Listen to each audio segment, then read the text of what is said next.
So old Uncle E is becoming a cattle rancher. See out there, we got a bunch of cattle on our farm now. And so you guys have been here with me since the beginning, 6-7 months ago when we moved to the ranch, and we were just getting started and moving in, and now we've got some new additions to our family. We've got 7 head of cattle. They're all females, and the plan is to breed them, right? So these, didn't want my children to get attached to cows that we were going to slaughter. So these are going to be mamas, right? I guess they call them heifers now, until they become cows, full-fledged cows. We'll have them bred with a bull. One of my neighbors has a bull. We'll bring them in, and then we'll start continuing to raise cattle, right? I guess that's what you do when you got 42 acres. So anyway, you guys are back here with me. We're back at the ranch, and we're gonna take a step back in the gym. I'm gonna tell you what I've been doing and what I'm gonna be doing over the course of the next few months, and I can't wait to have you along with me.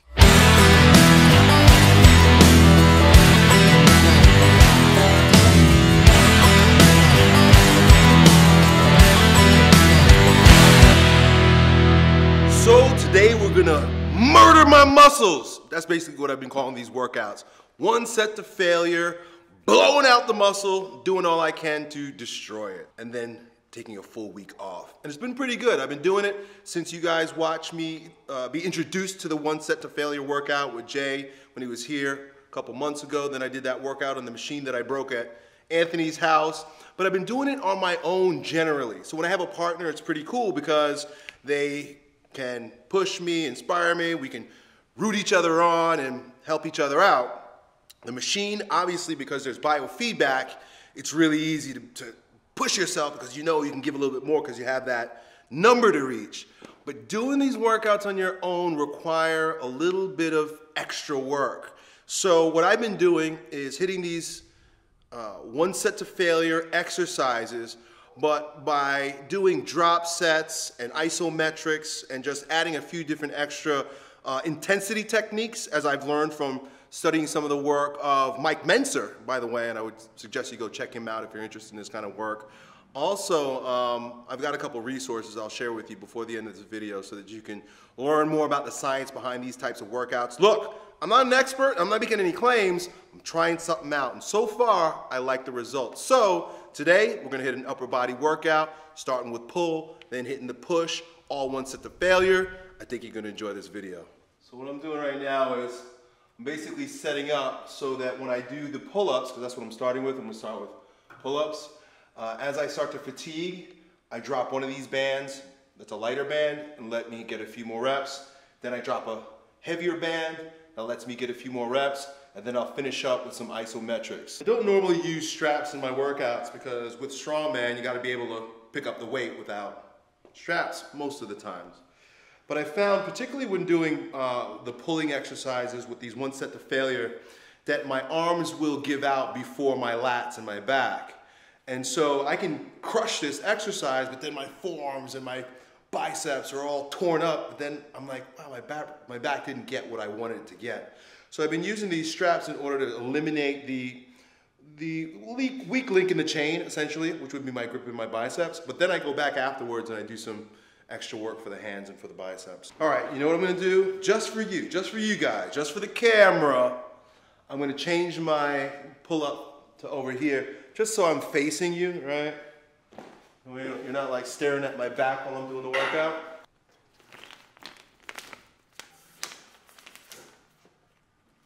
We're gonna give it a go, bro. And I'll let you know how it goes.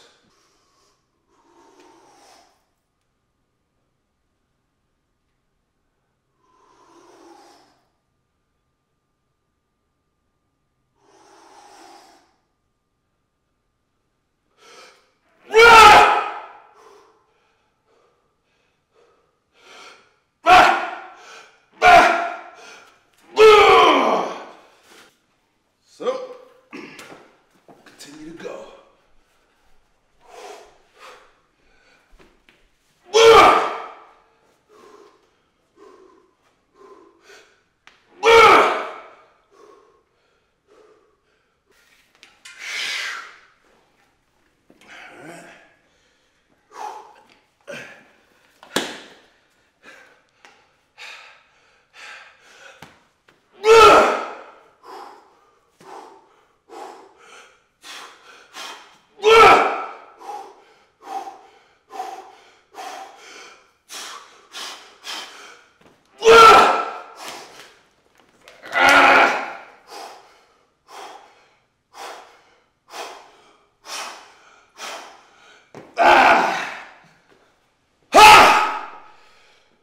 Drop set, isometric, rest pause. Still consisting one set. Just breaking it up a little bit.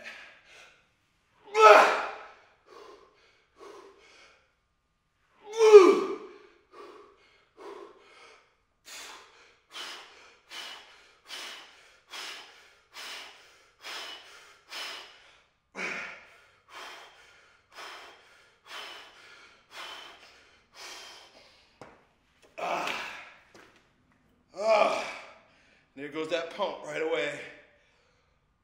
I want to do more. I still want to do more. Got to annihilate the muscle.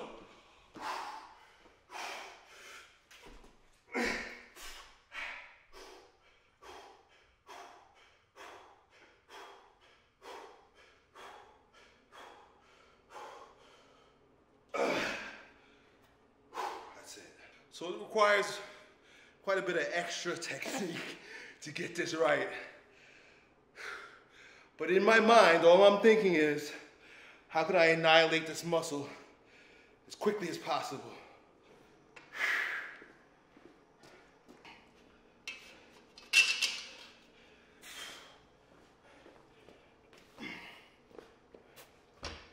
The rest period's supposed to be as short as possible. I'm not there yet. I still need a little bit of time. So the idea here, and I think it's profound, it's brilliant, is that by training like this, you really don't need extra cardio because there's a global, he calls it sort of like a global metabolic response. Where if you, it sounds like I've been like doing sprints right now, right? I'm sucking wind. I just did one set of pull-ups.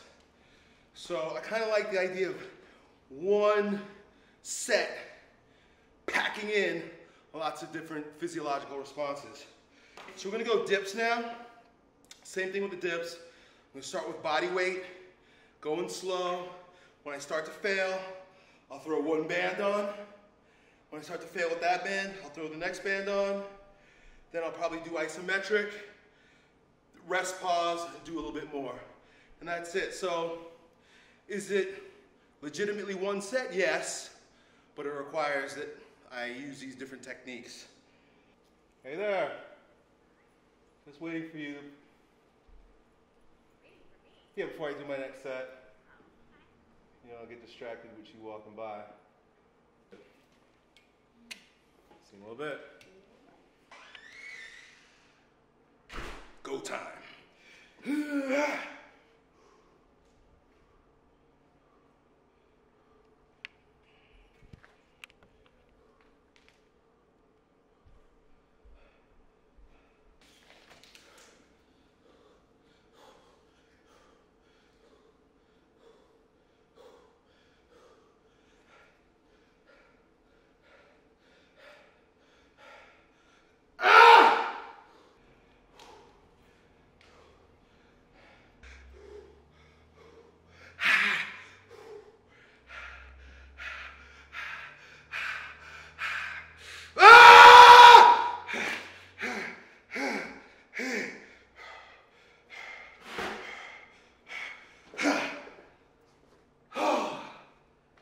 Annihilate! But I'm also violating some of the principles, right? Everything's supposed to be super slow, but sometimes I have to just muscle it up. Incredible pump. I'm not actually this big. The objects in the mirror may seem larger than they are. Yeah. But it just fills the body with blood, man. So before I get into the next two sets, so I'm only doing 4 sets, 4 exercises. I just want to share these books I've had for a long time, but it's taken me until now to begin reading them and using them. So, The Wisdom of Mike Mentzer, High Intensity Training. High Intensity Training the Mike Mentzer way, more high intensity training techniques, some of which I'm using today. I learned the science behind this weird, wacky way of training. It's pretty controversial. And look, I'm not a scientism guy, and I'm not a science denier. Crazy thing about science is it depends on whose science it is, right? Kind of like religion. So those of you guys who, you know, pray and bow and worship to science. Look, there's science to back up what I'm doing right now. Believe the science, believe the science, believe the science. We hear this all the time. But whose science? Who's funding the science? What's the objective behind the science, right? Just like everything else, it can be used to manipulate. But here, like I said, I have nothing to sell. I'm just showing you what I'm looking at, showing you what I'm doing. If it seems cool to you, give it a try. I like it. I like it a lot. And listen, you're talking to a guy who just came off of a phase of training 4 days a week with stones and logs and sleds and all that crazy stuff, axles, lifting cars. So I'm not trying to find like a shortcut. I just like to try new things. And I can tell you from the past month of doing this, I might not go back to doing upper body any other way because I'm getting very good results with one workout a week for the upper body. Rest of the week, I am doing some other lower body workouts, sticking with a lot of the knees over toes stuff, athletic ATG workouts, right? Ben Patrick, who I was text messaging with yesterday, he's coming back to Florida, go figure. He moved to California because that's where all the stars are, right? And that's where, if you want to be famous, you go to California. But if you want to live free, you come to the state, to the Republic of Florida. And so he'll be back here pretty soon, and we might do a video together, we'll see.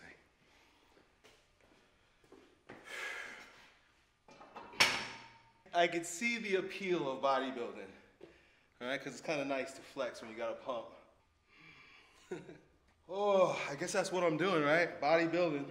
Now, McGuff, in his book, Body by Science, proclaims that this is good training for athletes. He says it's better than doing functional training for various scientific reasons. I don't know if I totally buy it, but it's doing something here, and I like it.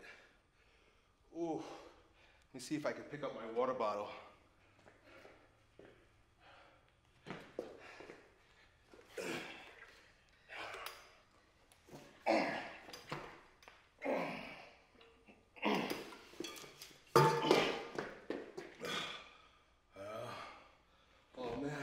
Oh man, I'm losing my water.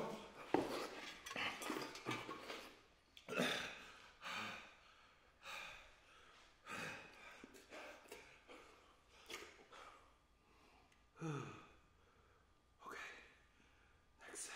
For this last exercise, I'm gonna do something I've yet to have done. I wanna do overhead presses, but I wanna lean against something.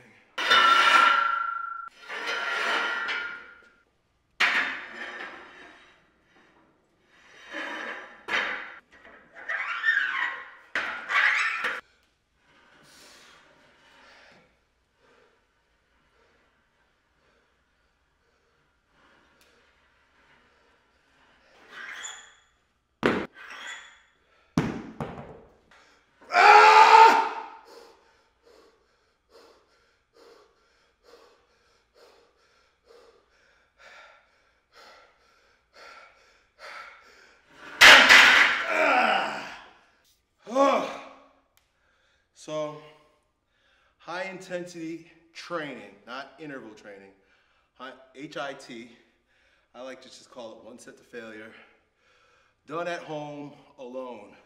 It's pretty much what it takes. In order to muster up that intensity, you gotta use intensity techniques. Without the machine that gives me the number reading, I don't know how hard I'm working except for perceived exertion. And so it's hard for me to quantify exactly what I'm doing. I just annihilate the muscle, right? And base my success on how hard I worked and how I feel the next few days. The soreness is so good. It hurts so good. And then it literally takes a good 5 to 7 days to fully recover so I can come back and destroy it again. And when that happens, I'll be sure to bring you along. Until next time, hope you enjoyed this video. Done. Hey, I hope you enjoyed that video. If you did, you might be interested in joining my like-minded group of men in the King Transformation Program, where every day, men like you are growing stronger in fitness, business, and with women. So if that sounds like you and you'd be interested in joining our like-minded group of men, it's real simple. All you gotta do is follow me on Instagram and then DM me the word King, K-I-N-G, and me or my team will get back to you with the details to see if it's a good fit for you and me. I hope to see you there.